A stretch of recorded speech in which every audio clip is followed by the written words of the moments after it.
আমার জীবনে অনেক বড় স্বপ্ন ছিল আমি একটা লিগের থাপড়াবো, মানে ছাত্রলীগের, বুঝছেন।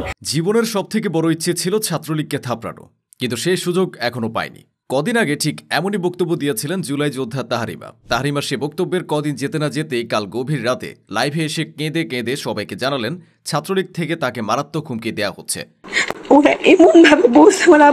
ওই লাইভে তিনি বাংলাদেশ প্রশাসনের দুর্বলতা তুলে জানিয়েছেন তিনি সহজে কাঁদার মতো মেয়ে নন, তবে অনেকটা বাধ্য হয়েই তাকে লাইভে এসে সবাইকে জানাতে হচ্ছে।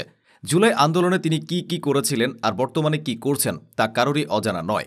তবুও নতুন করে বাংলাদেশ স্বাধীন হওয়ার পরেও কি করে আওয়ামী লীগের ছাত্রলীগ তাকে হুমকি দেওয়ার সাহস পাচ্ছেন, এ নিয়ে প্রশ্ন তুলেছেন তাহারিমা। তাহারিমার সেই লাইভ থেকে আরও জানা যায় ছাত্রলীগের দুর্বৃত্তরা রাস্তায় তার বাবাকে আটক করে নানান জিজ্ঞাসাবাদ করেন। জিজ্ঞাসাবাদের এক পর্যায়ে তাহারিমার বাবাকে তারা হুমকি দিয়ে জানান তাহারিমার ক্ষতি তো তারা করবেই, সেই সঙ্গে তাহারিমার ছোট ভাই বোন সহ পুরো পরিবারকে তারা নিঃশেষ করে ছাড়বে। এই ঘটনার পর তাহারিমার বাবা মানসিকভাবে ভেঙে পড়েন এবং বর্তমানে তিনি তার পরিবারের ভবিষ্যৎ নিয়ে ভীষণ চিন্তিত। ছাত্রলীগের এই হুমকির পর বাবার করুণ দশায় তাহারিমা নিজেও ভেঙে পড়েছেন। শেষমেশ মানসিক চাপ উপেক্ষা করতে না পেরে তিনি লাইভে আসেন। সেখানে তিনি বাংলাদেশের প্রশাসনের দিকে দৃষ্টি ছুড়ে বলেন প্রত্যেকটা জুলাই যোদ্ধাদের নিরাপত্তা দেওয়ার কথা থাকলেও বাংলাদেশের প্রশাসন তা দিতে ব্যর্থ হয়েছে।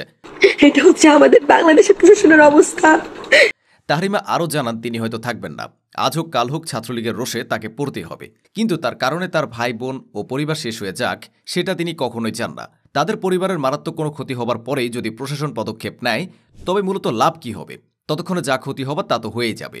লাইভের শেষ পর্যায়ে তাহারিমা আবারও জানান তিনি হয়তো বেশি দিন থাকবেন না, সহ্য করতে না পারলে তিনি নিজে গিয়ে আওয়ামী লীগের কাছে আত্মসমর্পণ করবেন।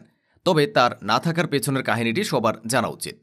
তাহারিমার লাইভটি সামাজিক যোগাযোগ মাধ্যমে প্রকাশ হবার পরে ঝড়ের গতিতে তা ভাইরাল হয়ে যাচ্ছে। তাহারিমার অসহায়ত্ব দেখে উদ্বেগ প্রকাশ করেছে সাধারণ জনগণ। সেই সঙ্গে তাহারিমাকে নিয়েও সমালোচনা কম হচ্ছে না। অনেকে মন্তব্য করেছেন এত সাহস দেখিয়ে কোনো রাজনৈতিক দলকে নিয়ে প্রকাশ্যে যখন তখন কটু মন্তব্য করা একদম উচিত হয়নি তার। পরিস্থিতি না বুঝে মাঝে মধ্যে অতিরিক্ত সাহস দেখানো জীবন নাশের কারণ হতে পারে। তবে সচেতন নাগরিকরা এই মুহূর্তে তাহারিমাকে নিরাপত্তা দিতে প্রশাসনকে জোর দাবি জানাচ্ছেন। এসএসসি পাশ করে কলেজে ওঠার প্রস্তুতির সময় রাজপথে নেমেছিলেন তাহারিমা। অল্প বয়সে তিনি জুলাইয়ের সেই ভয়াল দিনগুলোতে এক সাহসী যোদ্ধা হয়ে সামনে থেকে নেতৃত্ব দিয়েছেন। তার কোনো আইডি কার্ড না থাকলেও আন্দোলনের প্রতিটি মুহূর্তে তার উপস্থিতি ছিল চোখে পড়ার মতো। গত বছরের জুলাই থেকে 5 আগস্টের স্বৈরাচার পতন পর্যন্ত প্রতিটি লড়াইয়ের সাক্ষী ছিলেন তিনি। যে সাহসী কণ্ঠস্বর একসময় স্বৈরাচারকে কাঁপিয়ে দিয়েছিল, আজ সেই কণ্ঠস্বর অসহায়ভাবে নিজের ও পরিবারের নিরাপত্তার জন্য আকুতি জানাচ্ছে। এই ঘটনায় প্রমাণ করে যে স্বৈরাচারী শক্তির পতন হলেও তাদের হিংস্রতা আজও সমাজে বিদ্যমান এবং জুলাই যোদ্ধাদের নিরাপত্তা আজও নিশ্চিত নয়।